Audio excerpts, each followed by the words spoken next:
All right, buckle up everyone, because today we're diving headfirst into the quantum realm. That's right, into the world of quantum computing. You got it.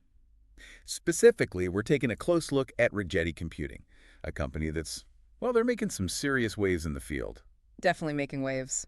Some big moves happening over there. Yeah, we've been digging through their Q3 2024 earnings call transcript, and let me tell you, there's a lot to unpack here. Oh, yeah, a lot to unpack. So for those of you just joining us, get ready. We're about to uncover what Rigetti's been up to, how their approach to quantum computing stands out, and what it all means for the future of this game-changing technology. It is game-changing, absolutely. I mean, seriously, have you ever just stopped and thought, like, wow, how close are we to actually using these quantum computers to solve, like, real-world problems? It's a question we get a lot, for sure. It's mind-blowing, right?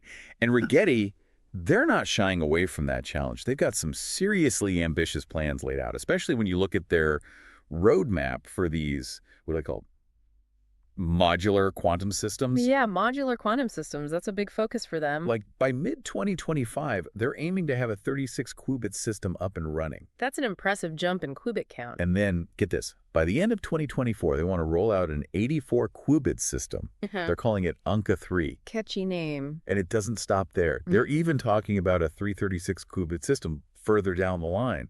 They're calling that one Lyra.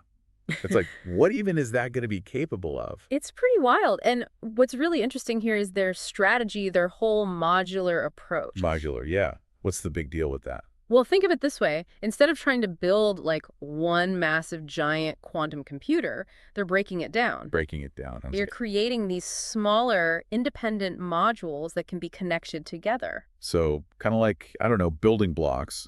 Exactly, like building blocks. You can think of it almost like, Legos. Legos. Okay, I like that analogy. Yeah, so you can, snap these modules together to create larger, more complex systems, as needed. So more flexibility. Yeah. Like they can adapt and grow as the technology develops. Exactly. It's a really smart approach for scalability, especially as they, work their way towards those larger systems like Lyra. Lyra, yeah.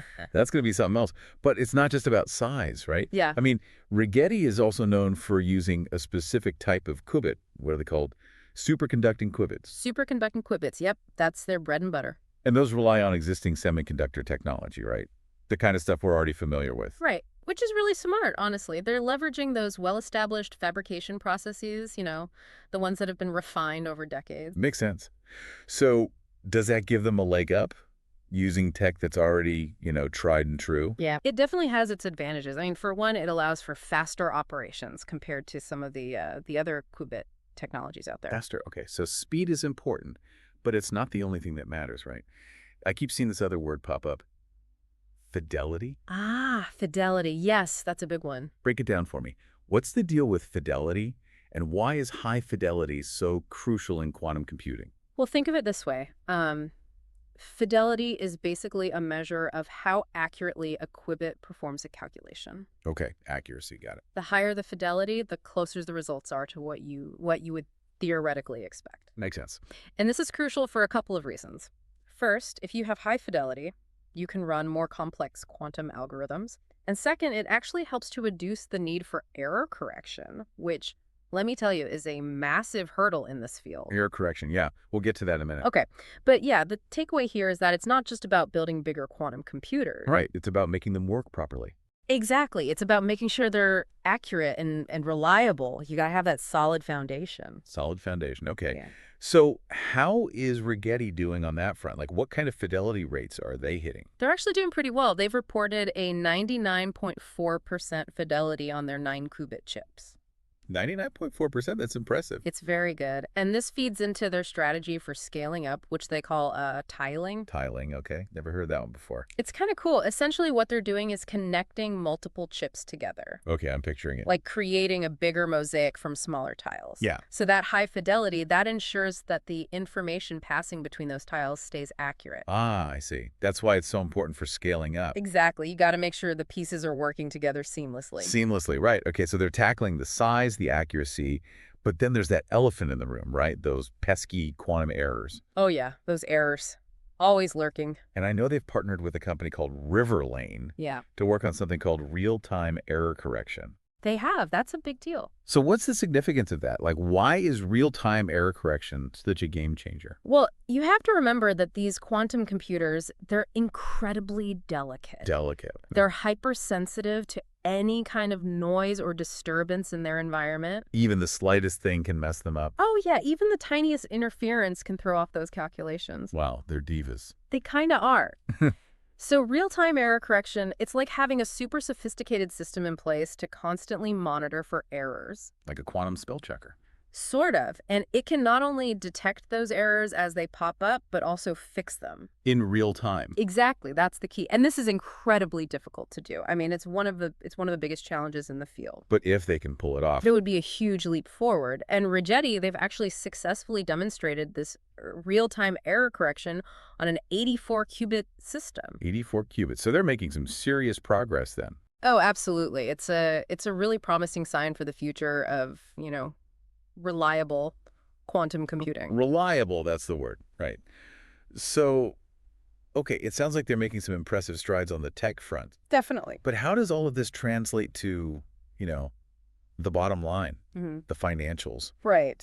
Well, I mean, they're still very much in that heavy investment phase. So not quite raking in the cash just yet. Not yet. Their revenue for Q3 was $2.4 million, which is actually down from the previous year. Down, huh? What's the reason for that?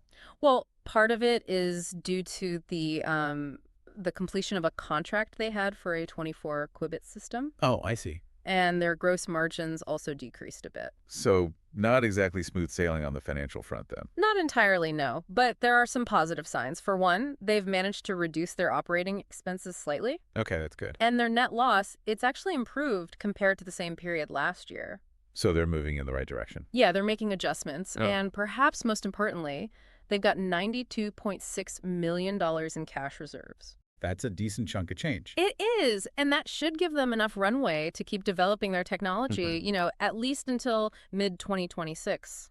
So they've got some breathing room. They do. Plus, there's always the possibility of government funding coming in, especially with that, the reauthorization of the National Quantum Initiative Act. The NQI Act, right. I remember hearing about that. Yeah, that could be a significant boost for companies like Rigetti, so there's potential there. Potential, okay. And what about Dr. Kulkarni, Rigetti's CEO? What's his take on all of this? How's he feeling about the future? He's actually quite optimistic. Optimistic, this guy. Yeah, he believes that the demand for quantum technology is just going to keep growing. As it becomes more refined, more powerful. Exactly. As those fidelity rates keep climbing, as those error correction techniques get even better. So he's seeing the potential, even with the current challenges. Absolutely. He's also highlighted the importance of their collaborations, with various research institutions and government labs. Partnerships, always key. He really emphasized that those are crucial for pushing the entire field forward, not just Rigetti. Right, it's a collaborative effort. It has to be. Okay, so if we take a step back and look at the big picture here, it seems like Rigetti is laser-focused on two key things, fidelity and scalability. That's a great way to put it. They're really going after those two pillars. And they're not shying away from the inherent difficulties of quantum computing. Yeah. They're tackling those head on while also positioning themselves for future growth. That's exactly right. They're playing the long game here. Long game. I like it. Nah. Well, there you have it, folks. Our deep dive into the fascinating world of Rigetti Computing, a company pushing the boundaries of what's possible in the quantum realm. Absolutely. One to watch, for sure. Now, here's a thought to leave you with.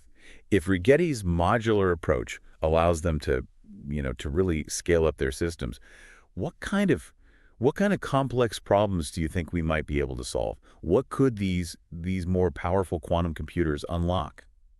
Something to ponder as this technology continues to evolve at honestly a mind-boggling pace. It's an exciting time to be following this field, that's for sure. Exciting is an understatement. Uh-huh. All right, that's all the time we have for today. Thanks for tuning in, everyone. Thanks for listening. Until next time, keep exploring the quantum frontier. It's a wild ride. You said it. We'll see you out there. See you next time. Bye. Bye.